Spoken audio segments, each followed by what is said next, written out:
This I'm agnostic. This is already more people than I thought kind of Congress. That's funny.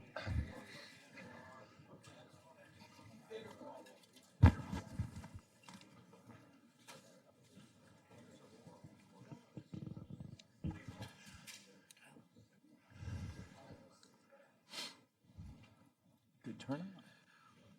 Well, good afternoon and welcome to the Betsy and Walter Stern Conference Center here at Hudson Institute. I'm Ken Weinstein, President and CEO of Hudson, and we are here today for a book forum for Jeff Bergner's important new book, The Vanishing Congress, Reflections on Politics in Washington.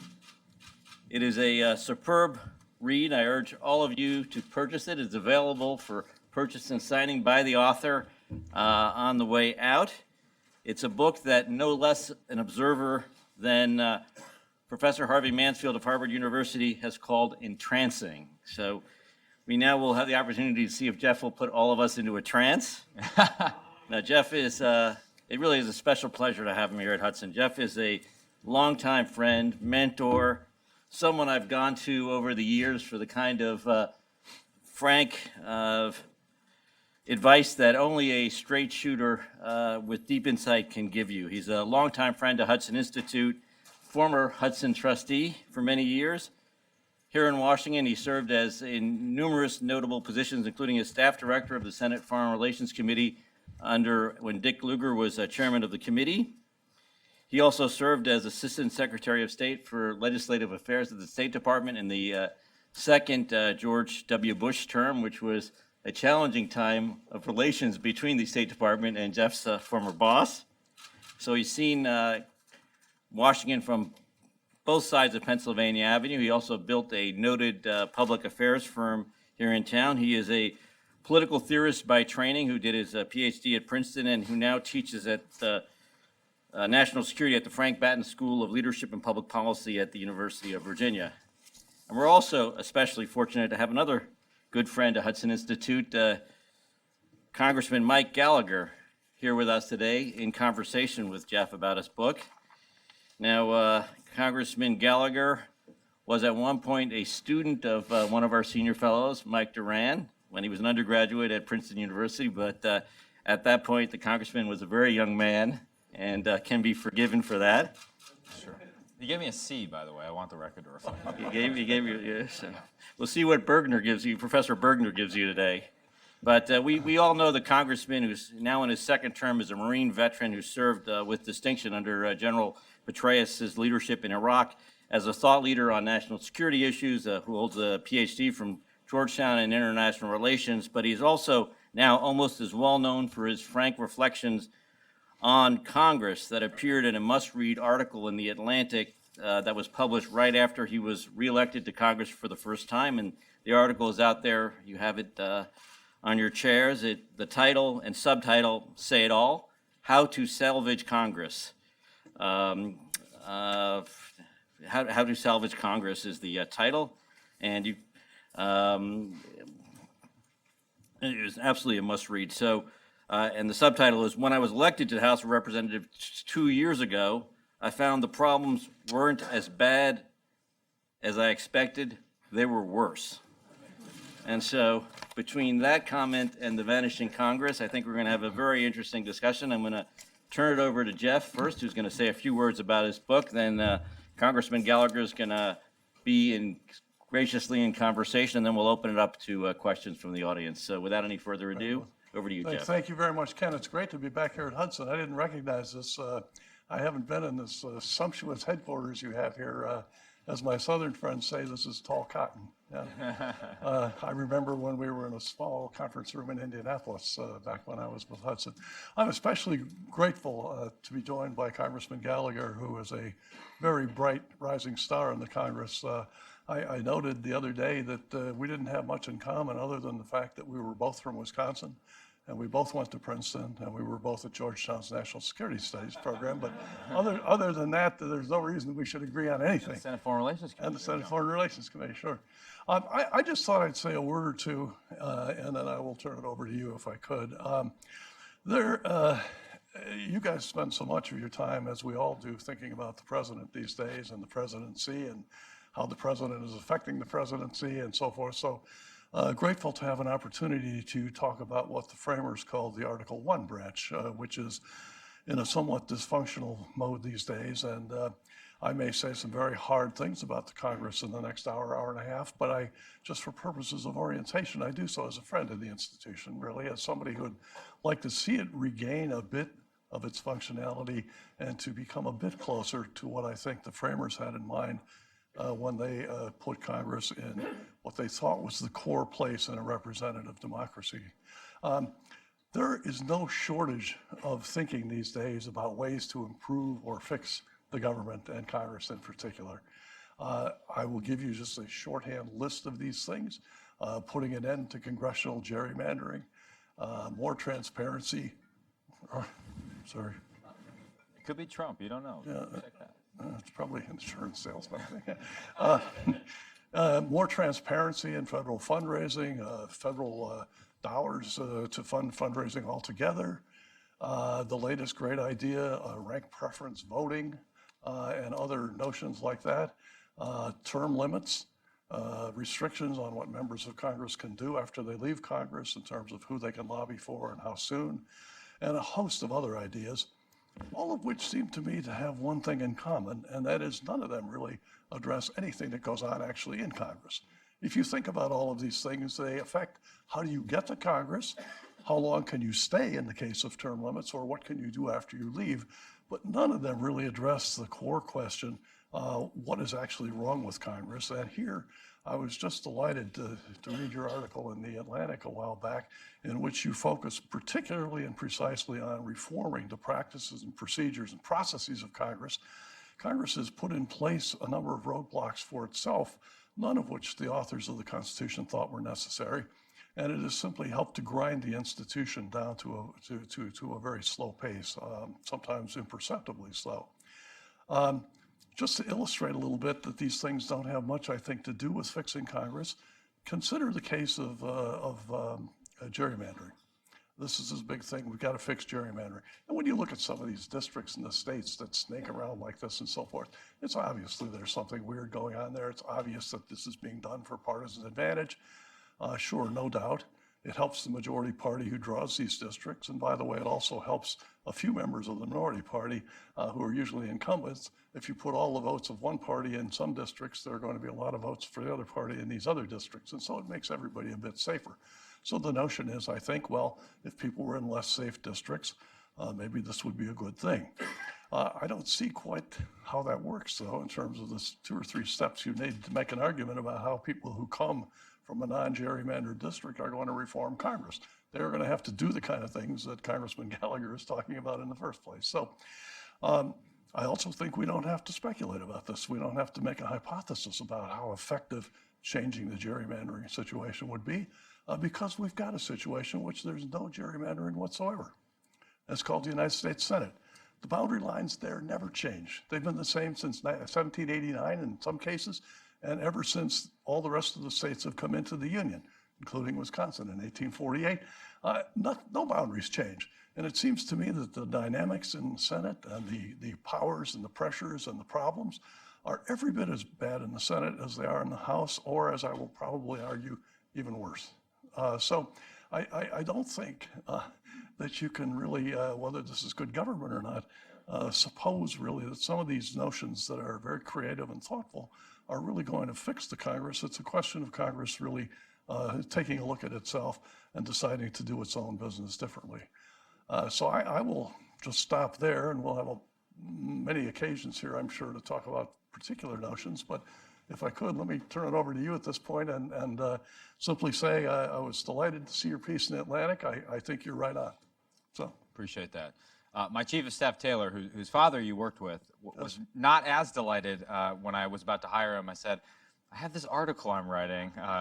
It could burn every bridge I have in the house, so you need to be okay with it. But the response was amazing. And first, I want to salute Jeff for his amazing accomplishment in getting this book done. I highly recommend it.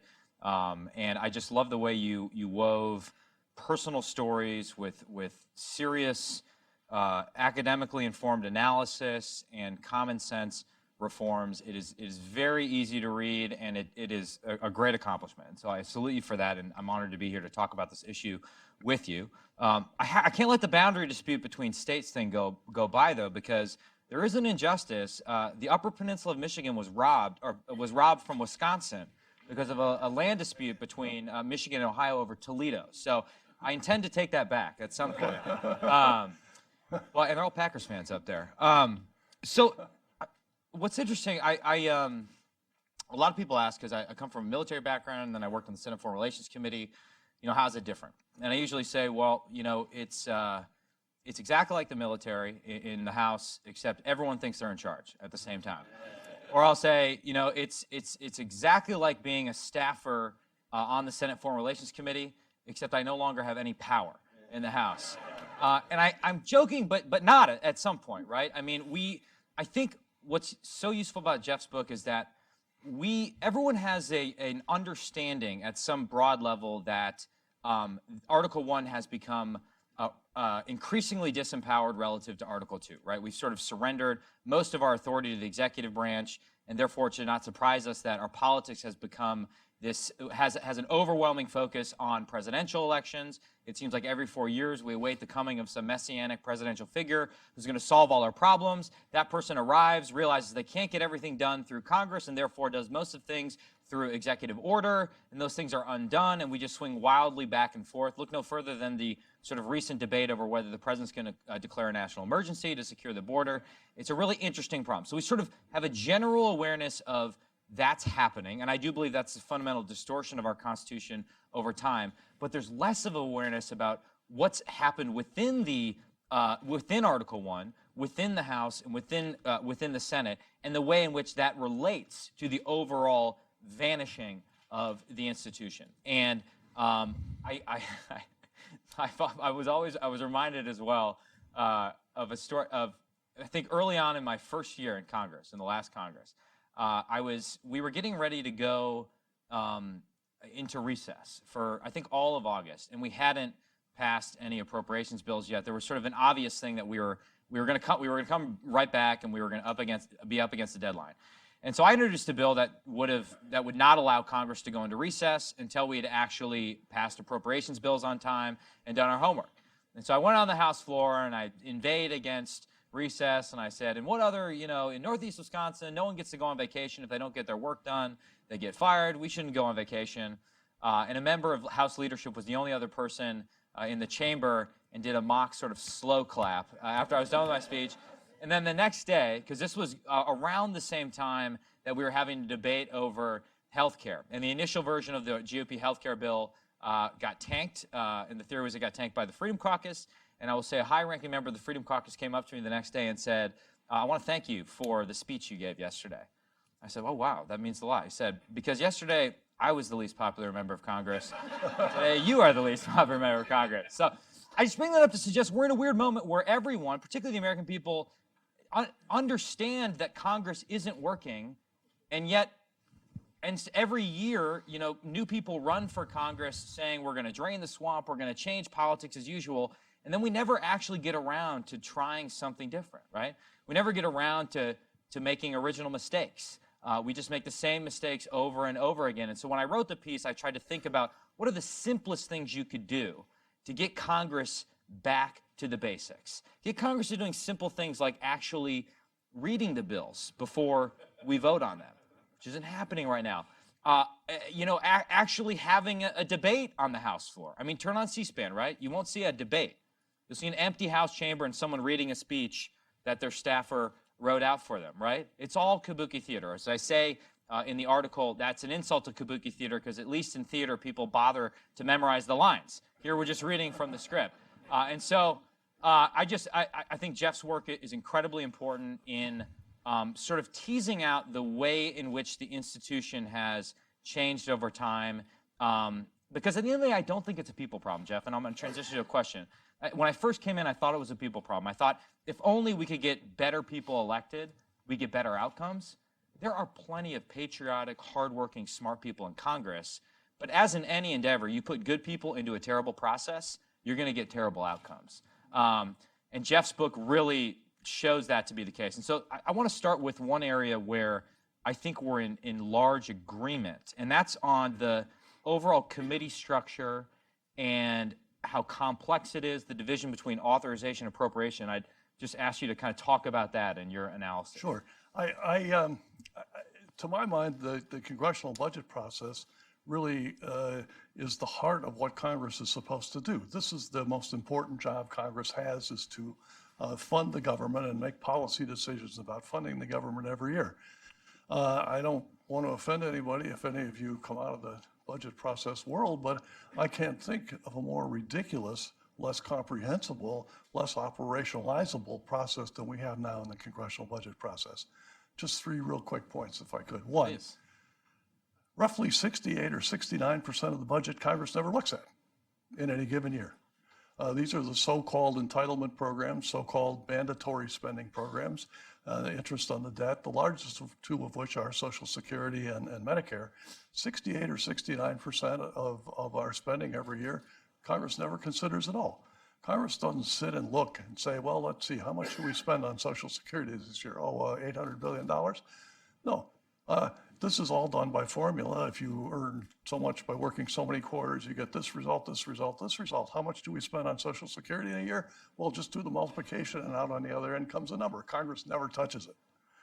I'm not advocating necessarily an annual congressional look at this, but certainly every few years, Congress ought to look at these programs, not only because it would be useful to look at 68% of the budget once in a while, but this is the fastest growing part of the budget too, which threatens to crowd out everything else altogether. I will now make a snarky comment and say, if these two things, Social Security and Medicare, were in the budget, you would have seen the last government shutdown you will ever see in your lifetime. That would not be possible anymore. But secondly, and just exactly to your point, the core of the discretionary spending, which we talk about, so-called discretionary, as if the other were really mandatory in some way, that 1.6 trillion or whatever it is, that 1/3 of the budget is based fundamentally on a distinction between authorizing and appropriating. Authorizing, in a nutshell, being to create the programs and the policies and then to suggest some cap for what it should be. The appropriators to come behind at the end and sort of say, well, this year, this much for this program and this much for this program. I get the difference between the two, but like you, I've never understood why these things have to be done by different people and why you cannot have the authorizing committees authorize and appropriate. I would get rid of altogether the appropriations committees and let the Foreign Relations Committee authorize and appropriate in its area, the Agriculture Committee in its area. This would give these committees something actually to do and would give them a real job, which they don't now have. Bless their heart, the Armed Services Committee is really just about the only one that does authorization bills every year anymore. The rest of them don't. The last time there was a Foreign Affairs authorization bill, a State Department authorization bill, and a Foreign Ops authorization bill happened to be, yes, in 1985 when I was staff director at the Foreign Relations Committee. That, if you think about it, is just slightly more than a third of a century ago. And so these committees essentially do little or nothing. I don't see why you wouldn't empower them and give them something significant to do. Secondly, on top of that, you then had the creation of the budget committees in the 1974 Budget Act. These are toothless committees that cannot themselves develop on an annual basis any agreement, usually between Republicans and Democrats in the House, Republicans and Democrats in the Senate, much less between the House and the Senate, to set a kind of an overall budget priority. It's been a long time since this has happened in the way in which it's supposed to, on the dates in which this is supposed to occur.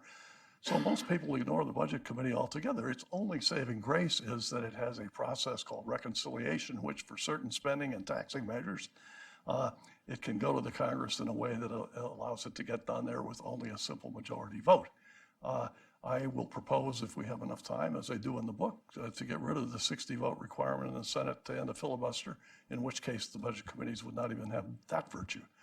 So budget committees, nobody pays any attention to them. The authorizing committees, the appropriators don't pay much attention to them. And the appropriators, you would think then, would have a clean field, but they can't do their work either, it seems. There's supposed to be 12 separate appropriation bills every year. When is the last time we've had 12 separate appropriations bills? I can't even remember. You know, we usually get a few every year. The one that we always get is the legislative appropriations bill. That somehow makes it through.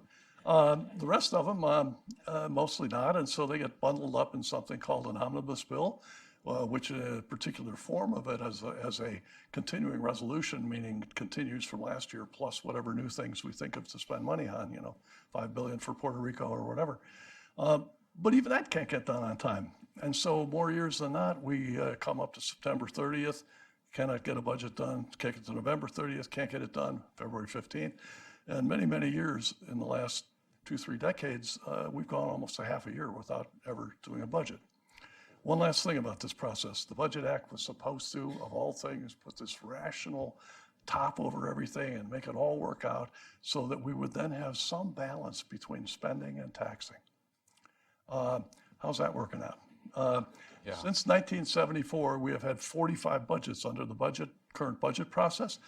41 of them have been in deficit, and 41 of those 41, increasingly over the last 2 decades, they've not only been in deficit, but enormous deficit. And so the elementary thing that Congress should be doing, it seems to me, in passing a spending bill every year and appropriating money for the executive branch, they have made so complex and so incomprehensible that nobody could make this process work despite the good intentions of people. So I would agree with you about that too.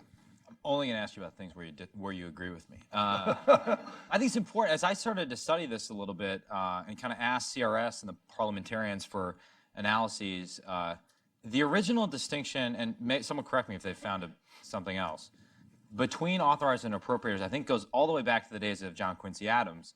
So far be it for me to quibble with him, and there have been cases, I guess, where they've been combined and it's resulted in more spending, but practically now, in the present day, it has resulted in a process just as you've described, whereby we wait to the last second, everything is grouped together in a massive omnibus or a minibus bill, and there's no actual review. There's closed rules on the bill when it comes to the floor, so you don't even actually have the ability to amend the bill, there's no way you could have responsible spending in such a paradigm. And so the theory behind collapsing appropriations into authorizers is not to disempower the appropriators per se, it's to make each individual committee of which you're a member more powerful, to make your work meaningful. And in my view, the reason you want most action to happen in committee work is because theoretically that's where you can develop expertise, where you can do effective oversight of the executive branch and understand what the heck they're doing.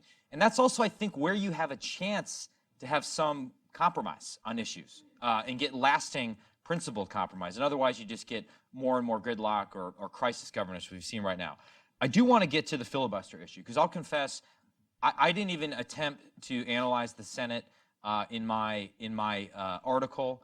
I had a throwaway joke at the end where I said that I don't have a solution for the Senate, where the fundamental problem seems to be that everyone wants to be president. So I'm in favor of a constitutional amendment that disallows active senators from being president, perhaps. But you have some more practical recommendations that I'd love you to talk about. And the filibuster in particular, I know, is an issue that divides conservatives, for sure. Right. Well, I'm warming up to your idea now that you're talking about that. I have recommended that the Senate get rid of the 60 vote requirement to stop debate, to cut off debate, to get cloture in their word. I have come at this very hard, very slowly, very grudgingly. I've worked in the minority and I've worked in the majority, and I know how helpful it is when you're in the minority to require the other side to have to get 60 votes for something. It's very, very much harder than 50. I know equally when you're in the majority and you've got a good idea and something you'd like to pass, how very difficult it is to see a minority frustrate your wishes.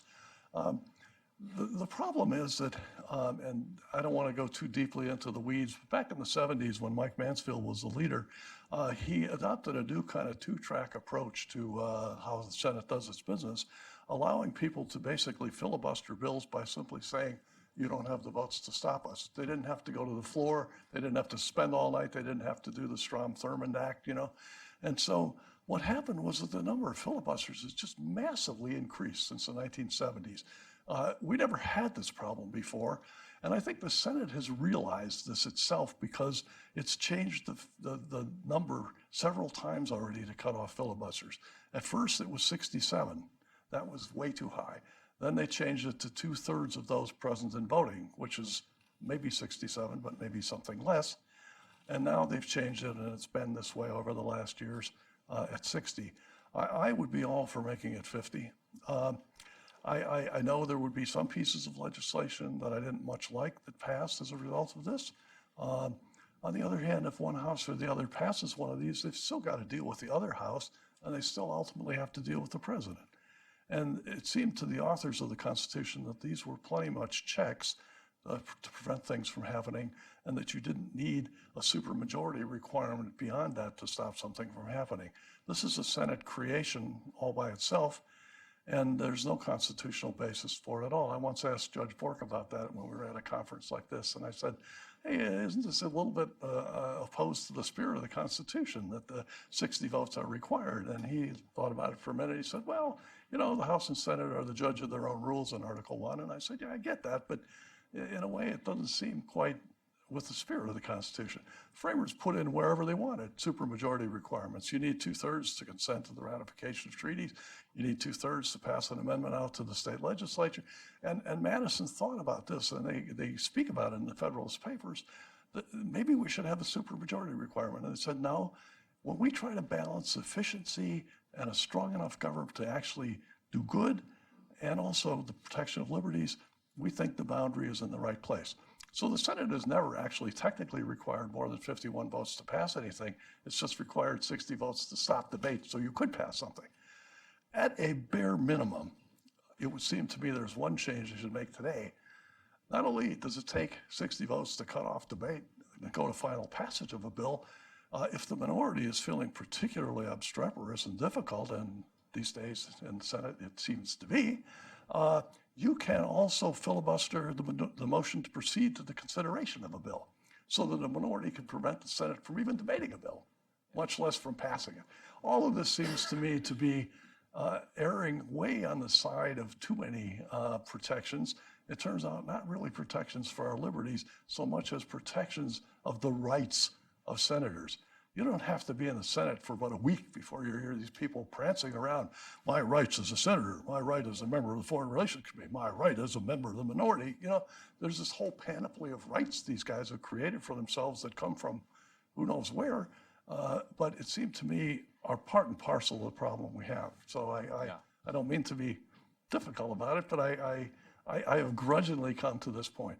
Well, it made me think about something you talk about in the book that was always a frustration for me as a Senate staffer, and as a professional staffer on the Foreign Relations Committee. Part of my job was to evaluate nominees for State Department posts, for ambassadorial posts, and we'd go through the process, which was a very laborious process, and we'd tee up a nominee to have their day in the committee and hopefully get confirmed, and we'd find out that some senator had a hold on this nominee, and in many cases we didn't even know why they had a hold. And then when we found out why they had a hold, it had nothing to do with that person or with the region of the world that that person was going to work in. And it's just this bizarre system of rights that exists for senators and no one else. Yes. That you really talk about in this book. Well, I have some personal experience with it. My own nomination got held up for a while by some people who had some concerns. But if I could just speak to the nomination question for a second. There, the same problem was in effect. It took 60 votes to cut off debate on a nominee. And so Harry Reid, a few years back, moved to change that so he could get Obama judges through, not exactly for statesman-like reasons, but still something I approve of. So now it only takes a simple majority to cut off debate on all nominees except Supreme Court justices. Then a couple of years back, Mitch McConnell changed it for Supreme Court justices too. And if he hadn't, there would have been no such thing ever as a Donald Trump Supreme Court justice. I don't think we would have confirmed either Kavanaugh or Gorsuch for that matter. I think there would have been somehow no confirmations of justices. And so we're down to a simple majority, but the problem is that there are still so many reasons and so many ways that members can stall on the Senate side, both at the committee level, but also particularly Rule 22, which is a wonderful thing. It says, even after cloture is invoked and the debate is over and you can now move to vote on the nominee, the minority, if it wants to, can insist on up to 30 hours of debate for any nominee.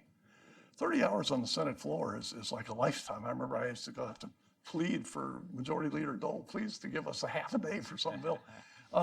it's a lifetime, and there's no way in which nominees can be confirmed under this process. McConnell will take the time to get a Supreme Court justice confirmed, or William Barr, he will take the time he needs to get a cabinet official confirmed.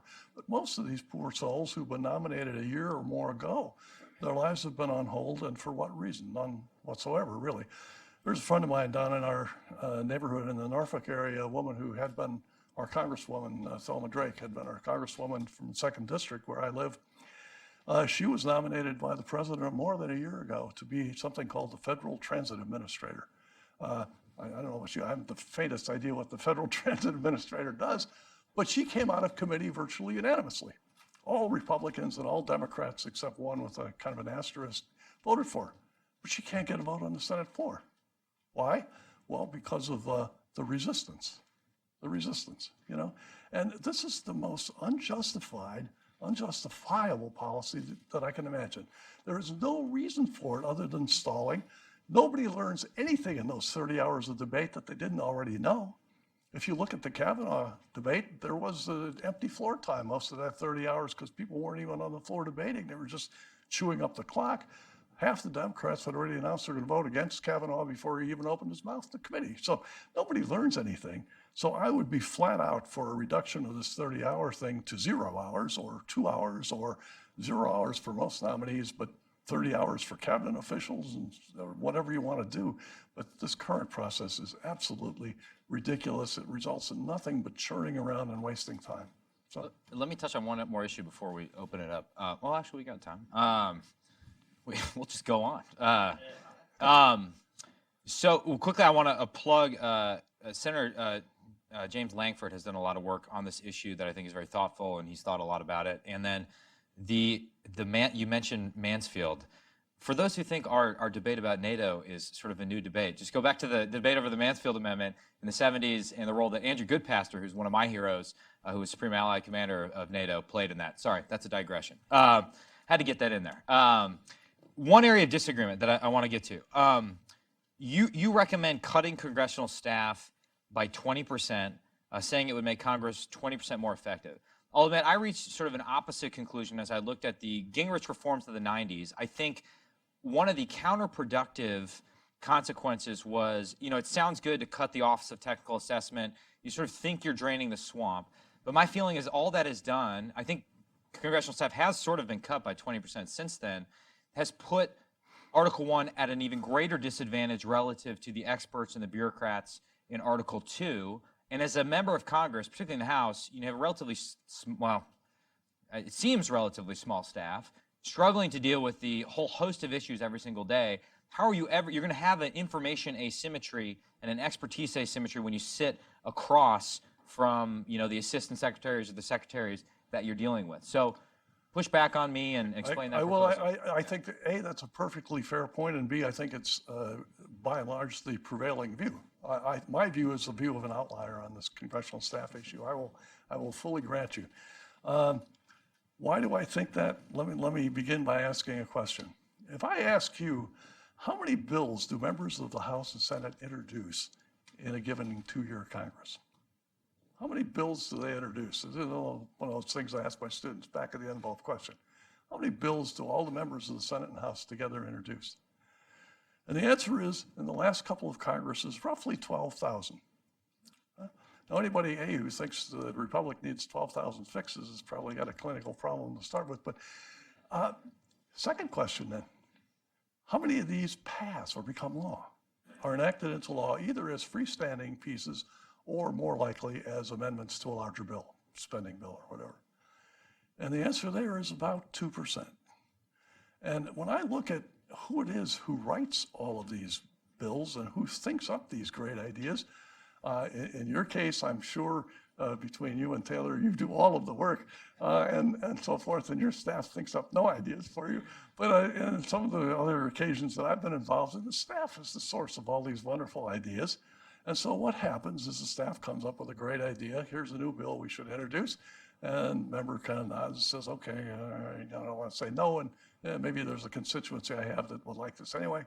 And so then you take it to Ledge Council and you get it all drafted up in legalese. And then what happens? So then issue press releases and so forth. And then what happens? Well, then what you need to do is you need to find a co-sponsors, because a bill that doesn't have co-sponsors is just, that's a nothing burger. You need co-sponsors to make it serious. And so you hunt around and waste a lot of time talking people into something they don't really care about one way or another. Maybe if you're really lucky, you can find a co-sponsor on the other side of the aisle. And then what happens? Then your next job is to just beg and plead, committee chairman or subcommittee chairman, please, have a hearing on this. Prove that this is important. Make it clear this is important. And, at the end of the day, all this does basically in 98% of the cases is to stimulate the minority staff then who opposes this to think up all the reasons why this shouldn't go forward. And there's a ton of churning around that goes on here. If members of Congress would agree to introduce less bills, you can leave the staff where it is if you want. But it seems to me if members introduced a fifth of the bills they do and spent more time thinking about them, I've always struck me that the instincts of members are very good. They actually had to get elected, unlike staff who just kind of bubble into these jobs. Your instincts are kind of to deal with significant national issues, not in the weeds where the staff takes everybody inevitably. So I at any point, I was a committee staff director and I was a personal staff director. At any point, I would have made the deal with my opposition, whoever it was. What was that phrase we used to use in the nuclear business? That stupid phrase, build down. We'll do a build down, whatever that is. We'll do a 20% mutual build down. You reduce 20%, I'll reduce 20%. I would have made that deal any day of the week. So I acknowledge I'm a bit of an outlier on this, but somehow speaking to the magnitude of great ideas that people have and trying to get the Congress channeled into a more constructive path of thinking seriously about more important things was kind of behind that notion. Maybe even there'd be time for something called oversight, which is now virtually not done at all. What passes for oversight is usually when somebody in the Congress finds somebody who's done something egregiously stupid in the executive branch, call them up and ream them out about it. That's oversight. Well, it's not exactly oversight. Oversight is when you pass a bill and a year or two later you look at it and you ask, how's this working? Is this working okay? Does this need to be fixed? To suggest it needed to be fixed, however, would suggest in a way that it wasn't perfect in the first place. And so that's probably not likely to happen. Reminds me of my friend Mitch Daniels. Once we had dinner with, my wife and I had dinner with him and his wife. And Mitch said, well, what were you doing this afternoon? And my wife said, well, we were rearranging our furniture. He got this strange look on his face. He said, well, why? And she said, well, we thought it would be, nice to have something a little different than it was. And he said, well, that would be like admitting you'd made a mistake in the first place. and there's a little of that in what passes for oversight these days. Mitch Daniels, he's like the bacon of American politics. You can add him to anything and it improves the outcome. So I want to say, I think you do touch on something true, which is to say, a lot of times people in my district come up to me and say, why can't you guys get anything done in Congress? You can't get anything done. And there's truth in that statement, but it's different. It's on any given day, Congress is doing a ton of things. And we passed a bunch of bills this week, but they were not things that actually truly matter at the end of it. The big problems that our country faces right now, Congress, in other words, has an instinct for the capillary and not for the jugular. And it's sort of reinforcing, if you don't feel like you can influence the big stuff, then you have no choice but to plow your energy and your ambition into smaller things. Because members of Congress are always going to be ambitious, right? The trick is to find a way to channel their ambition in the right direction. Right. Channel it into productive committee work, to productive oversight, as opposed to meaningless work, or worse, what we're seeing now. It seems everyone actually doesn't want to be a member of Congress. They actually want to be a cable TV star. That seems to be, I'm being serious. And Congress seems to be a stepping stone to get famous. And that's sort of where you also are able to raise a lot of money. And I want to quickly, before we open it up, talk about the money issue. Because I do think campaign finance is the thorniest part of the reform agenda. I think there's a lot of misinformation out there. I go back, I was at a huge progressive conference last year, and I really enjoyed it, but the theory was that all we had to do was get rid of Citizens United and all our problems would be solved. I don't subscribe to that view of the world. Talk a little bit about the money issue and kind of what you see on that side, just because I do think people have a sense that there is a problem with the amount of time spent on raising money as opposed to the time spent on legislating? I'm going to be really snarky here. That's fine. I say the only people who seem to have a problem with it are the members themselves. It doesn't bother anybody else that members are out raising money. It does take a lot of time. I will grant that fully.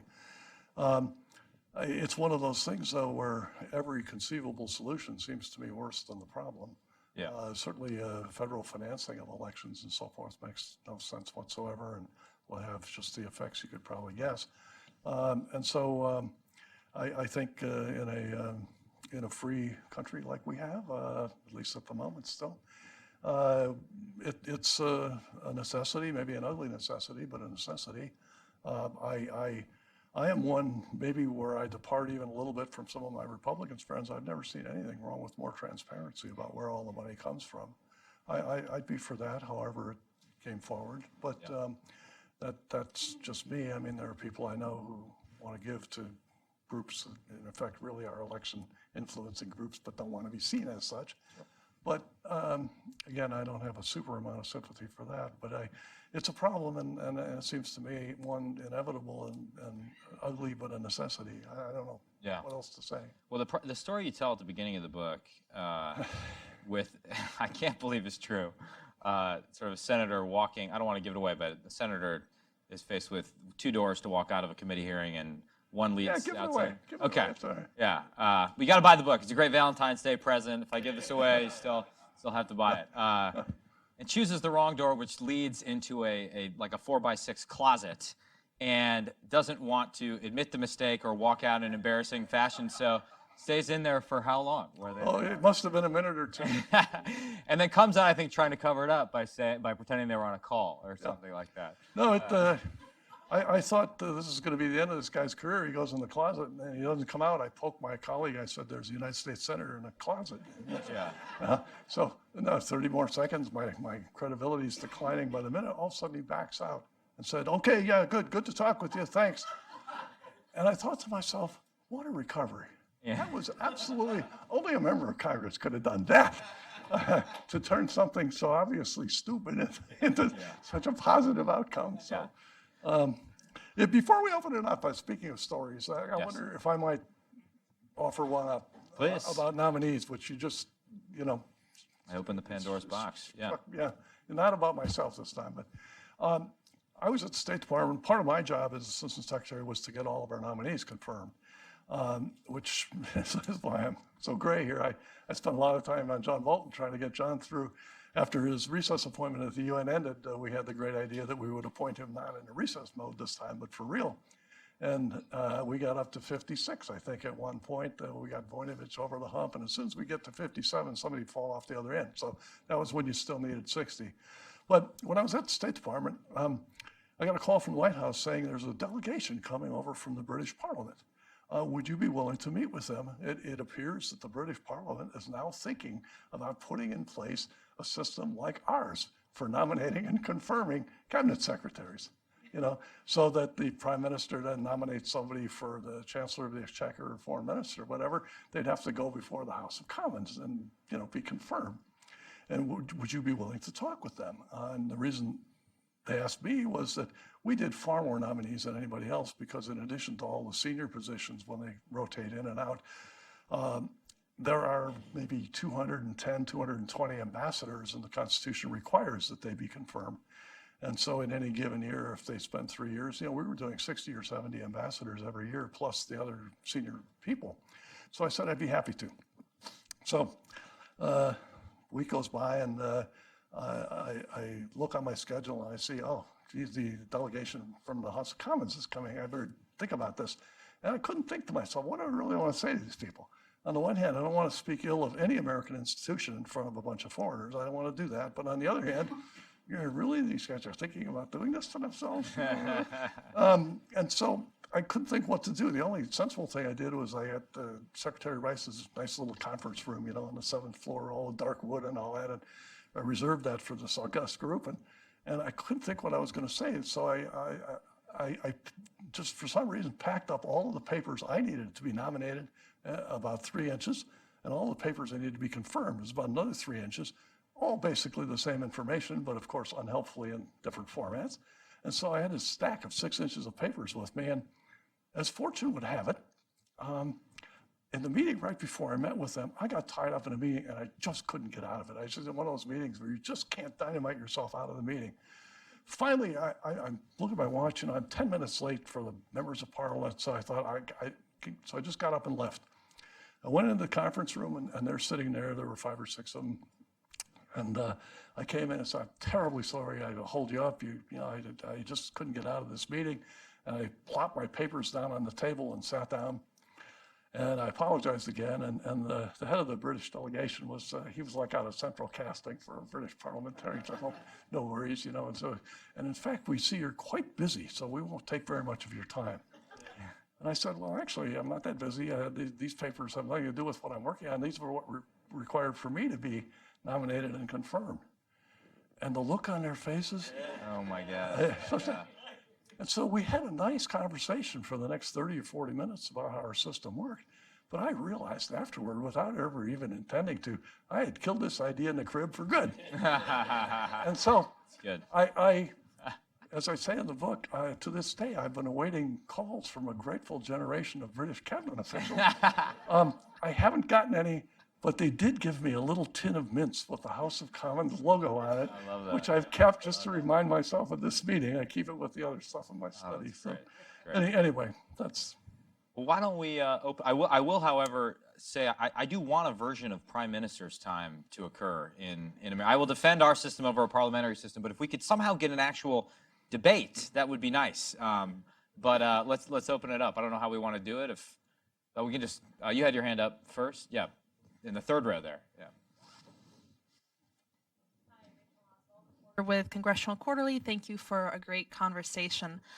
If both of you could talk a little bit about how each conference in the Republicans and Democrats in both chambers, how they select their leaders, how they select their committee leaders, and the pros and cons when you go just by seniority, for example, in Democrats in the Senate, or how Republicans in the House use different factors, but also maybe some of the negatives. Republicans in the House term limit their chairs, and what is that contributing to dysfunction?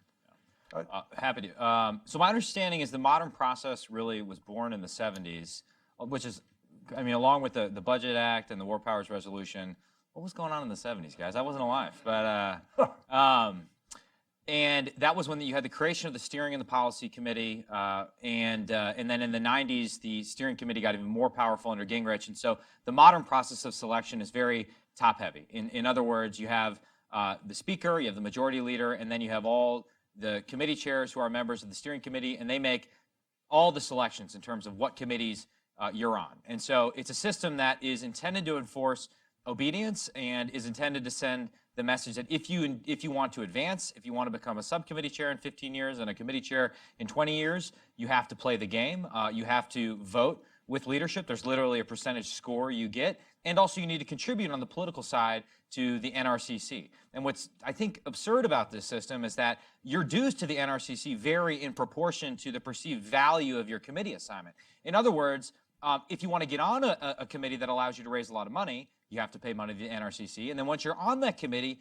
you have to pay more money because if you're on the Financial Services Committee, you can raise a lot of money from Wall Street. So I tend to think this is a bad system. This is why I've advocated for a system of selecting leaders where the committee members themselves would select chairmen of the committees, because I think that would change the dynamic a little bit. So if you're an ambitious young member of the Armed Services Committee, let's say, whoever that would be, and you wanted to advance, you would have to prove yourself as a member of that committee to the chairman and to your peers. And the chairman also conversely would have to respond to the concerns of the members of the committee rather than just doing sort of the bidding of leadership. I will say that there was another Wisconsinite who occupied a position of power in the last Congress who disagreed with this approach and made a very principled argument against it and worried that that system would be more subject to special interest capture. In other words, the chairman of the committees would just have to appease all the members by writing in things to legislation that would give them, you know, a big whatever. We're going to build something in your district. That's an interesting argument. I tend to think the current system is vulnerable to special interest capture, but I think the intent remains the same, and that's to devolve power from the steering committee down to the individual members. As I said, as I tried to argue for this reform when we met as a Republican caucus, I said that the Democrats are discovering something that we will discover 2 years from now if we're back in power, which is to say the only way to wield power effectively will be to give some of it up. And that means you have to take risk, right? You're going to have a lot of members that do stupid things. You're going to have to take some tough votes on the House floor if you open up the process and democratize it. But I think that's a far better one than the top-down one we have right now. I don't have strong feelings about this. By the way, I lost that vote by 150 to 40 or something. Someone voted present. Who voted present? It was an anonymous. It was a closed ballot. Yeah. Well, let me begin by saying I am exactly 100% in favor of young, ambitious members on the Republican side of the House Armed Services Committee. It's done differently, as you know, in the Senate. In the Senate, it's more of a straight function of seniority. Seniority in the body first as to what committees you can get on, and then seniority in the committee as you bubble your way up to the top to being the most senior member or the most senior ranking minority member, either the chairman or ranking minority member. And so it's more a function of straight seniority. Your proposal would work just as well there too, I think. It's interesting, all the contortions people stand on to try to say, well, if we could only get slightly more moderate members of the House and Senate, by this gerrymandering fix and all that. The thing that's most interesting is the Senate seniority rules. Those guarantee that the members who are chairman and ranking member of those committees are going to be from the safest seats possible. Otherwise, they'd never have gotten that far and stayed there that long. That's interesting. So we went through this for a while where you look at all the chairmen in the Senate for a long time were these old white Southern guys from the South, Democrats. Why? Because they never had any competition and they were simply reelected endlessly. Right? And that's why they were all the chairman of all the committees. Then we went through kind of a period a little bit in the House where you had urban black members becoming chairman, think Charlie Rangel and so forth.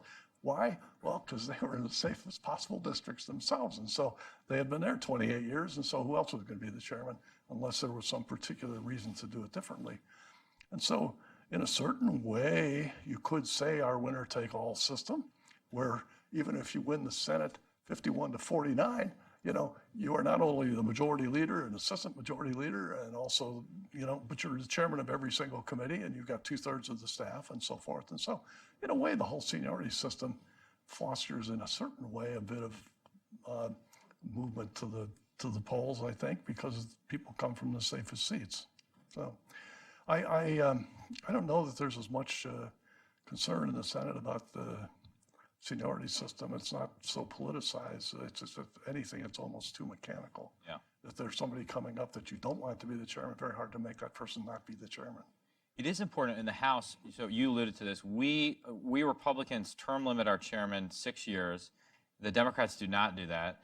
I didn't really analyze this enough. I tend to think our system's better, but there's a problem, which is to say you have chairmen that will just go, after their term limited out, will jump to being a chairman of another committee. So I don't think it's actually produced the sort of churn that it was intended to produce in many cases. But I don't know. I just haven't done enough work on which system is. I haven't asked you, and I don't know what your view on this is. Yeah.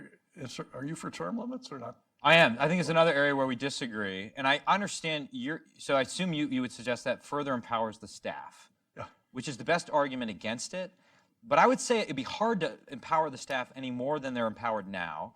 And if you have members that have a limited period of time to get things done, that aren't playing that long game I alluded to, where you just got to vote with leadership and then one day you can run the joint, then they will be more interested in the legislative process and thereby less willing to surrender control of the legislative process to the staff itself. So that's the only counter I have. But you actually represent the majority opinion. I feel the tug of term limits myself. I mean, you see some of these people who've been there 10, 12, 15 terms, and you think, geez, we could do this, we could do better than this.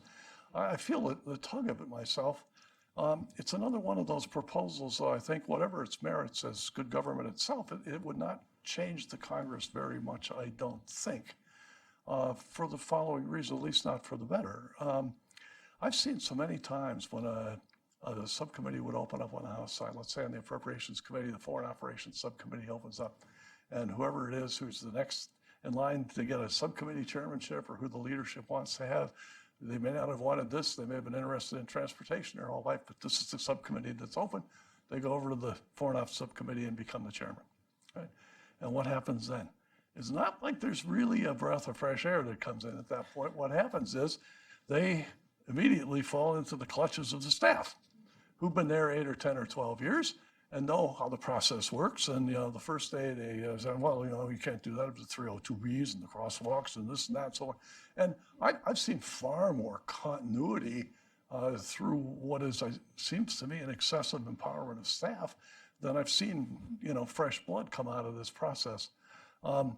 Further, I will make one other comment, and I'll stop. It's fine. Apart from the fact that I think the authors of the Constitution thought you had to have a pretty good reason not to let people vote for whoever they wanted. But we don't have to really speculate about this either. We don't have to think about this hypothetically because we have term limits. We put term limits in for the president. We put them in the 1950s. Our Republican friends took one last final posthumous whack at FDR and said, 2 terms for the president, that's it. It may be a sign of how dull my life is, I don't know, but I read all the literature about everything and all this stuff, and I have never, ever seen one argument, much less a persuasive argument, that the 2-term limit on presidents has changed the quality of presidents either for the better or for the worse, or has changed the quality of the presidency either for the better or the worse, or that it's changed it in any perceptible way. I've never seen an argument made. And so I think you can kind of overthink how big of a change these things would make.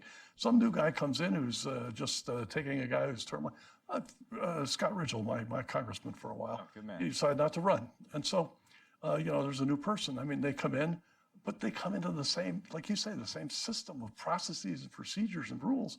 And it's hard to break out of that. And so I think, you can really overthink how useful these will be as reforms as opposed to actually reforming the thing itself that needs to get reformed. And passing term limits is not like changing congressional rules. I mean, not like a rule change. It's not even like a law change. It's a constitutional amendment. And as anybody can tell you, our friends who are still hawking around with the Equal Rights Amendment after all these years, why, I don't know, because it said there's a 7-year expiration date on it, but people are still pressing this forward for some reason.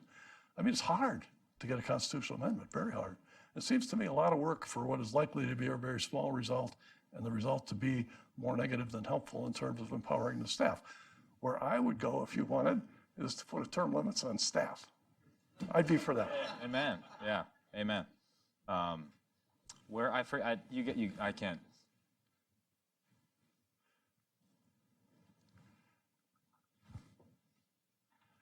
Hi, Doug Feith, Senior Fellow here at Hudson Institute. Congressman, you made a reference to bills that are 1,000 or 2,000 pages long and that people can't possibly read before they vote on them. That seems to be a very serious problem on multiple levels. First of all, it undermines the idea that the legislators are actually legislating. They haven't read the bill, they don't know what's in it. And it pretty much completely defeats the idea of accountability because the public also can't possibly read and understand. I notice in an area that I have spent a lot of time on in arms control, somewhere along the line, people figured out that if you make treaties long enough and complex enough, there's essentially no understanding of it and no public accountability, where once upon a time treaties were 2 or 3 pages long and now they're 200 pages long, and it's completely defeated the idea of real review. I'm wondering, is there a constructive way to approach this? Could one, for example, is there any merit to the idea of saying no piece of legislation should be longer than 50 pages or 100 pages, so that if you have a big complex bill, you have to break it up into a lot of little pieces and then people can actually be held accountable for the pieces, and the public can more or less understand what a piece is. I don't know, maybe that's not a meritorious idea, but I throw it out. How do you deal with this problem? Yeah, I think it's a huge problem. What's the old Mark Twain joke? I would have written less, but I didn't have time. So I think the same is true with bill length. The Economist did a great article a few years ago, sort of charting the expansion of the length of bills, which is astounding when you plot it over time. And I think it results in exactly what you're talking about. How to fix it? That's the more difficult thing. The most obvious thing that comes to mind that people talk about is a variety of states have single subject amendments to their state constitutions, meaning a bill can only be about one thing. And there's an effort underway to amend our national constitution in a similar way. I am generally in favor of that idea, although I haven't analyzed it fully, but the logic of it makes sense to me. You still run into the problem with getting any sort of amendment passed. So that's one thing you could do. I'm trying to think what else. Jeff, did you encounter that in your book? I didn't speak to that particularly, but I think it's a big problem, not only for accountability for all of us to figure out what is their member voting for if the member's not even read the bill, but it's a problem for the president too, because the president doesn't get bills in little chunks, but he gets them all at once in a big bill. And it makes it much harder to veto and makes the process work a little less cleanly than I think it would if the subject of the bills were smaller or if they were shorter. What this has done is produced an inevitable pressure to sort of fix this somehow.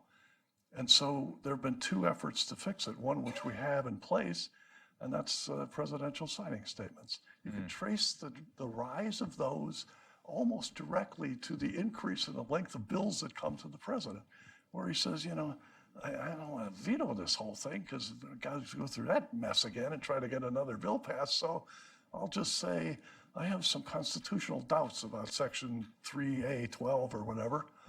Presidents have done that for 20 years on moving the embassy in Israel until Trump finally said, I'm just doing it. I mean, signing statements, sort of have become much more popular, and they are kind of a lazy man's veto. There's no doubt about it. And so that problem is also a result of this, I think, as well. There was one other way Congress thought to fix this, and that was to give the president the line item veto. Now, as a fiscal conservative, I can feel the tug of that myself. I say, okay, you guys in Congress are not capable of passing a balanced budget. You can't cut spending on anything. Let's give the president the authority. He can get a bill, a big fat bill like that, and he can say, Section 1, 2, 3, that's good. Section 4, nah, not spending that. Line it out. Section 5, 6, 7, that's good. Section 8, I'm lining out. The more I thought about that, though, that seems to me to run so counter to Congress's power, it would almost be the complete and utter abnegation of congressional power. And I think, as they say in the book, the better name for the line item veto would be the Congressional Irresponsibility Act. What would happen, right? Now we get a bill that's, a continuing resolution and it's $1.6 trillion. Well, if members of Congress knew the president was going to come back behind them and cut this stuff out, the bill would be $3.2 billion or $4.8 billion. Put it all in, whatever, because you know who's going to take it out. The president will line it out, no worries. And you can tell your constituents, I've been there for you, I did this for you. That mean guy over in the White House, he's the guy to blame. I think this would be a disgrace. And for once, the Supreme Court saved the Congress from itself. It's only happened twice, then and with the legislative veto. The rest of the time, the court has not saved the Congress from itself and simply let the Congress give away whatever authority it pleased to the independent agencies and to the executive branch. One more thing, if I could, I hate to talk so much. That's fascinating. You look at some of these bills, like, maybe you would conclude from this rightly, I don't really have a life, but I actually have read through the 906-page Obamacare bill, right? But you're the one guy who Yeah, I did. I know one guy who didn't, and it's the guy whose name is on the bill, because I know he never read that bill. But you look at that bill and you say, there for once, Congress has done something. It passed the bill. Every other page in it, right? Every other page. The secretary shall have discretion too. The secretary, in his judgment, the secretary shall have discretion too. What secretary? Well, it depends. There are a few places where it's the Secretary of Labor and this one and that one, but by and large, it's the Secretary of HHS. And so what has the Congress just done? It has authorized some guy in the executive branch to do things which he could have never dreamed he would have the authority to do until Congress just handed it to him.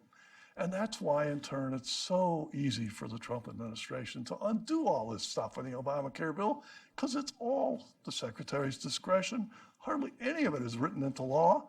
And, you know, what has Congress done? It's given away another huge chunk of authority in the process of passing a bill, ironically. And so all of this is simply to echo your comment that this is a problem. I'm not sure I've thought sufficiently about it to know what the solution is.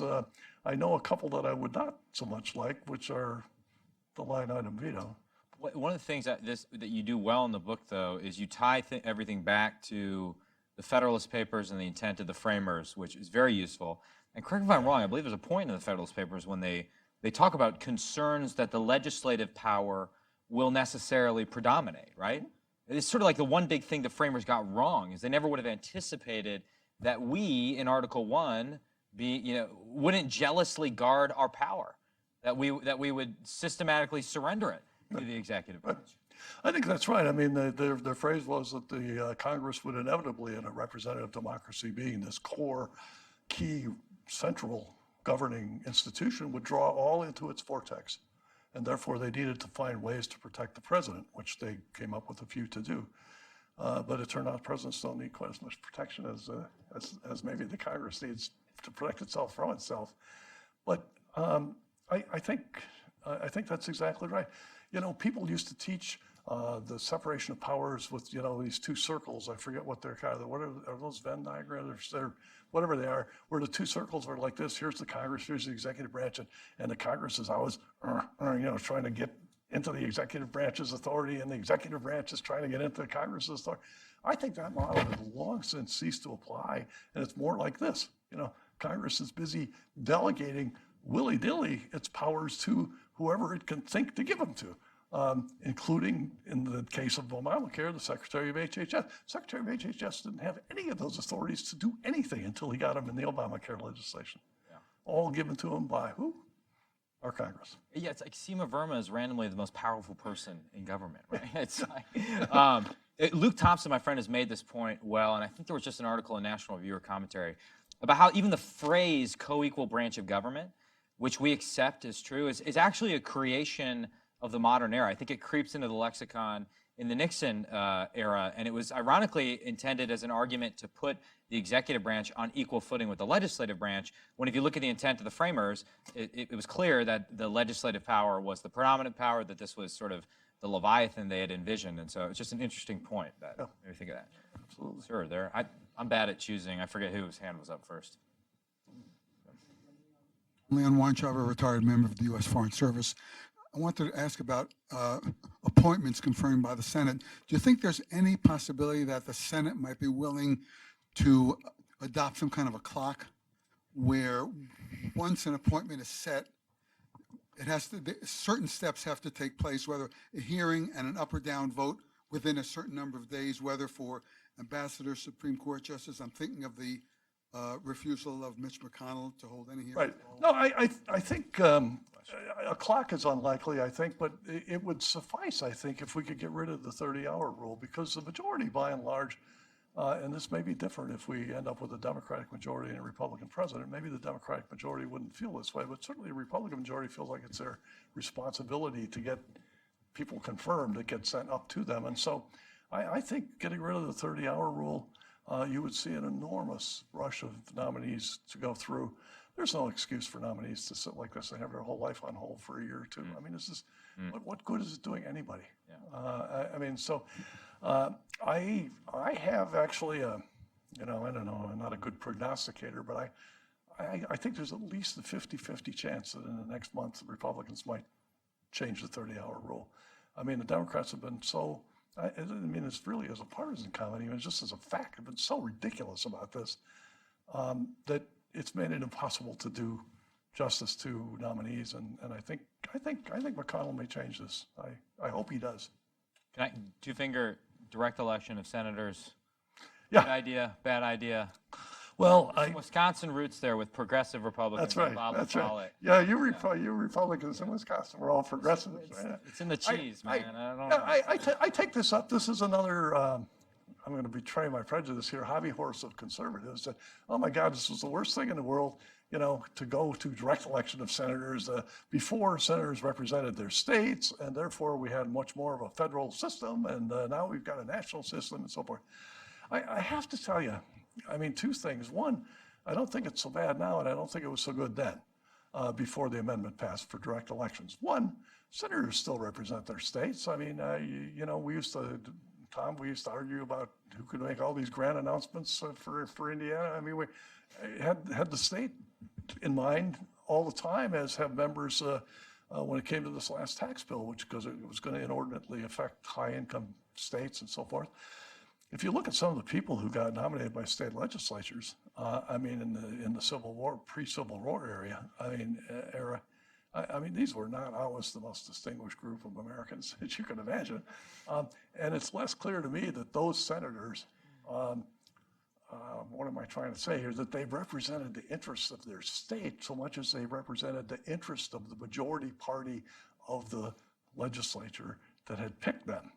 That is to say, the interests of two or three of their buddies. So I think it's an academic question anyway. We're never, ever going to go back to non-direct election of senators. It's what it is. It's there. I don't think it's been so harmful.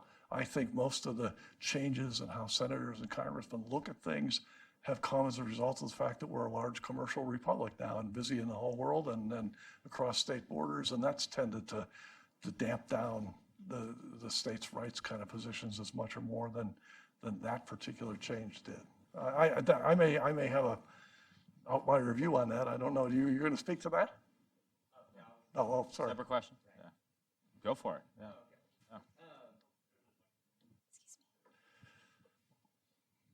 Thank you. Reagan Ashley, State Department. My question is about the parties, and I know Jenna Goldberg kind of talks about this, but in y'all's opinion, are the parties getting too weak institutionally or too strong? And then how do we kind of fix Congress from a party perspective? Yeah. So I think Jonah's theory is that the parties have grown too weak, and there would be value in them having more control over money, more control of everything. I confess, based on my own experience, I don't share that view, just because it strikes me that the parties still imperfectly are the dominant actor, at least in the House. I mean, as I described before, the party exercises control through that system of doling out committee assignments and through the NRCC, and everything's about allegiance to party leaders. Now, they have been weakened, I guess, over time by the emergence of, you know, I don't know, sort of celebrity candidates that can get the nomination outside the party. In some cases, the influx of money from outside the party.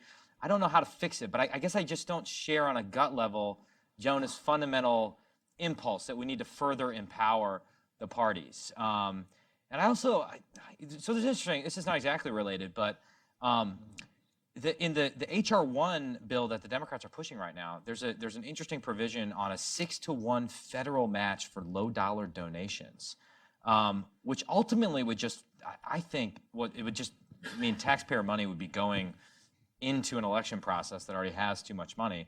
And two, I actually don't think would have the effect of empowering ordinary citizens. I think it would actually just empower party leaders at the end of the day in a weird way. So again, campaign finance always ends up being the trickiest part of this. I'd recommend an article that was written in '76, I think, called The Hydraulics of Campaign Finance Reform.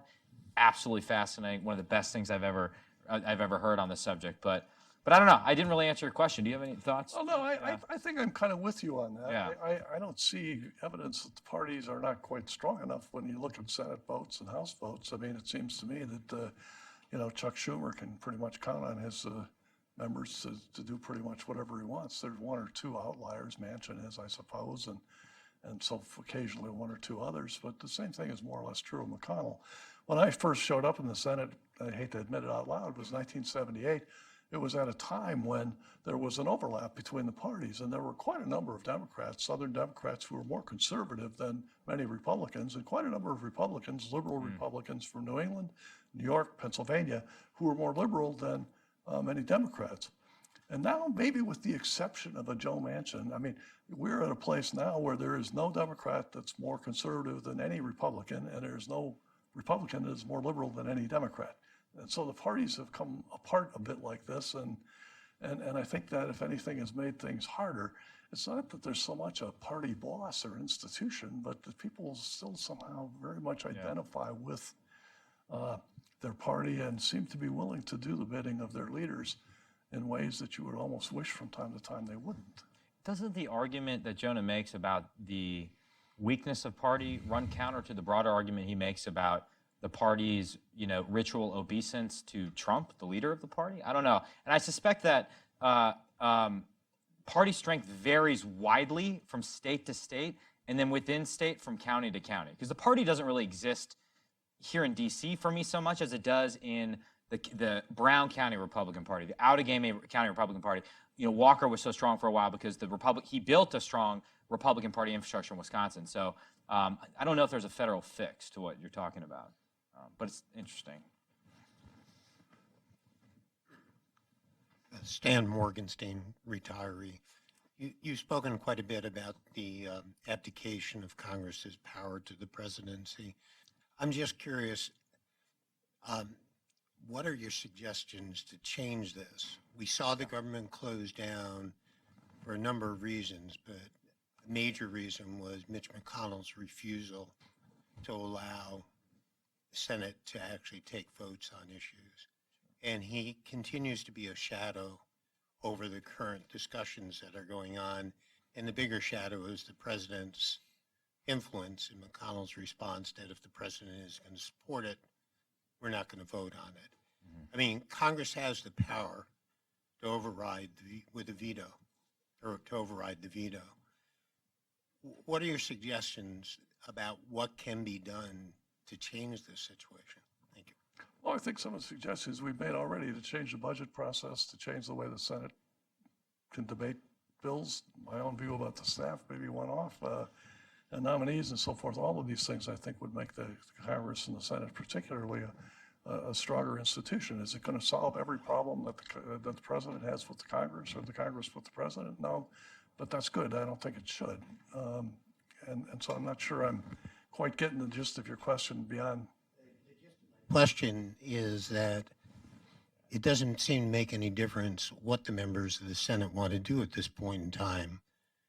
Senator McConnell has said that unless the president is willing to support the legislation that's coming forward, he will not even allow a vote on the floor of the Senate on budget, et cetera.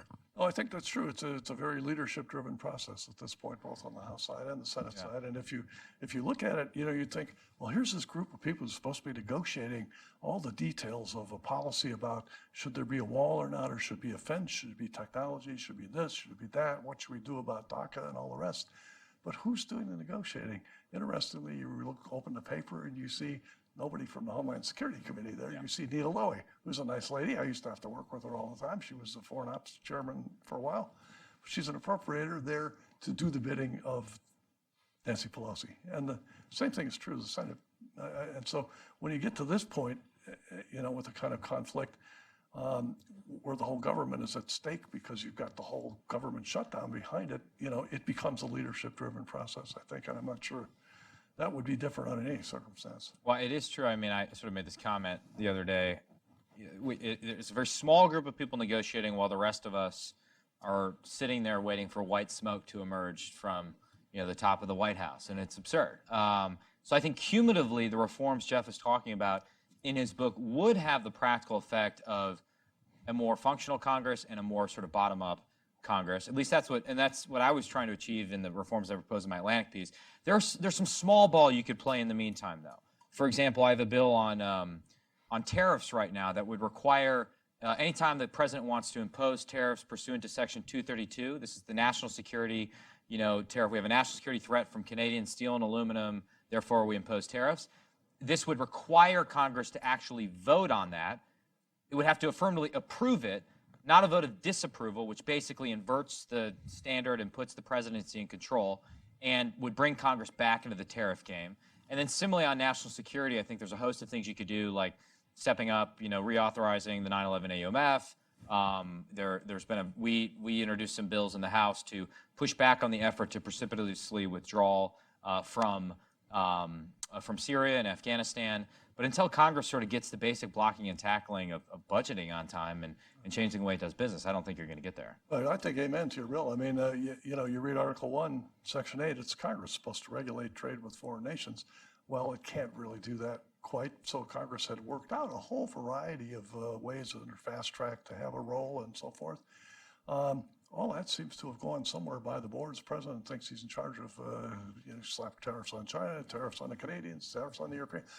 I'm not arguing with that as a substantive matter. Certainly we should do something with China. It's about time. But for the president somehow to be doing this willy-nilly, under what basis does he do it? Well, it's under that emergency authorities that the Congress has given him to do whatever he pleases. And so in a way, Congress, can't expect a different outcome than that. And your bill just speaks to that. Yeah. So I know we're running out of time, so I want to exercise the power of being on stage with a microphone and perhaps ask the last question, you, Jeff.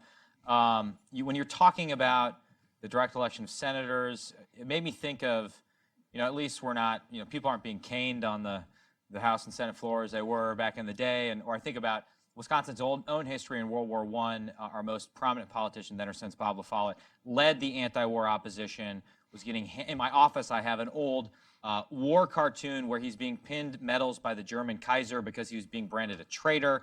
I just find it a fascinating history, and I disagree with La Follette about a lot, but his fundamental insistence on Congress being actively involved in that momentous debate to get into the war, I think, was right. But there's this moment when he was leading a filibuster of a bill to arm merchant vessels that he thought was a prelude to war, which it was. And there was a rumor going around the Senate floor that one of his colleagues had brought a gun and was going to think about shooting him on the Senate floor. And I thought about that. I thought, well, at least no one's trying to shoot me on the House floor today. But perhaps it's because the stakes of that debate mattered so much. Perhaps it was because the Senate as an institution mattered then far more than it does now. Right.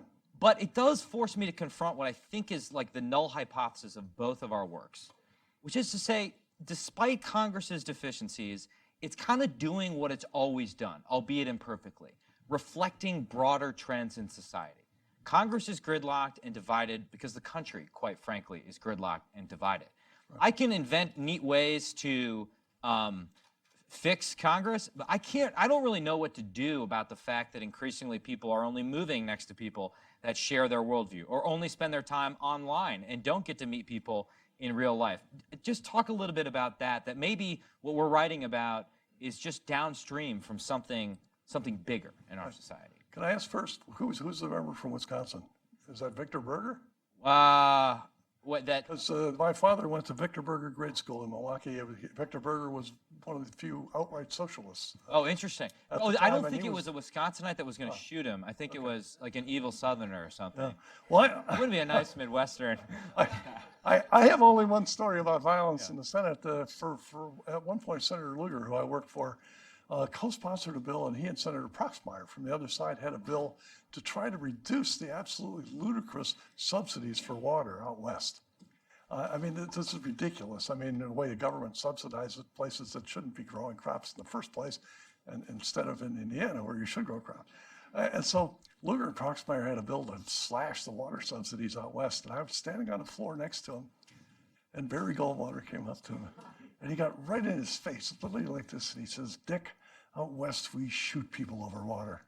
And he turned around and walked off. and Senator Lugar, you know him, he's such a gentleman, But that was just a threat. I don't think it actually carry it out. I agree with you in a way. I think You know, in our history, there have been times when one party's had a stable majority, and then Congress could do some things and did do things. I mean, from the 1860s to 1900, basically Republicans ran the Congress and ran the country. And it was a period of time where we ended slavery, we had a transcontinental railroad, brought the country together, national immigration policies, this, that, and the next thing. I mean, at the end of it, by 1900, even though it didn't act like it, it was the strongest country in the world. And so that was pretty much all done by Republicans and Republicans passing legislation. Somewhat similar thing, you could say, in the 1930s by Democrats this time. I mean, there was Republican cooperation on some of these things, but, you know, to come out of this deep recession, to haltingly albeit, and then to pass things, stable, lasting programs like Social Security, to defeat the two most militarized countries in the world and come out of it in 1946 as the principal country in the world. Mostly done with Democrats. You know, I know all about Arthur Vandenberg and all that stuff, but it was mostly a Democratic initiatives. When you have that, Congress can do things. When you, and right now we don't have that, you're right.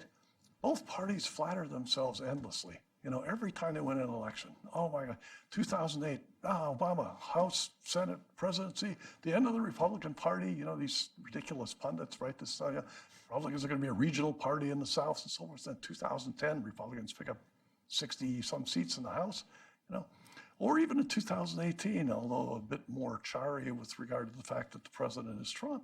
Well, we have a Republican president, Republican Senate, Republican House, you know, maybe Republicans have now figured out how to add that missing piece to have a permanent majority, the white working class guy. 2018, that's all over with, you know, now, you know, suburban women have all defected from the Republican Party and we're back. Neither party, despite self-flattery that takes place, I think is now going to have a stable majority as far out as I can see. And that in 9 of the last 10 elections over these 2-year cycles from 2018, 16, so at least one thing has changed, either the House, the Senate, or the presidency, sometimes 2 or sometimes all 3. And I don't see it's going to look any different. And under that circumstance, nor do I see the prospect of bipartisanship. So under that circumstance, I think that's when people start thinking of creative ideas for how to fix Congress. And I guess that's a little bit how I would think of the meta situation for your article or my book or these other well-intentioned schemes, that, you know, we're trying to find some way to make this work in a pretty divided country at a pretty divided time. And I think on the margins, what you've proposed and maybe even what I proposed might make some difference. And that's probably, as you say, maybe as good as one could hope. Well, to end on a hopeful note, as John McCain was fond of joking, it's always darkest before it gets pitch black. So, no. Thank you, Jeff, for being here, and thank you for your Thank you very remarkable much. book. That was terrific. Thank you. Appreciate it. That was fun. Oh.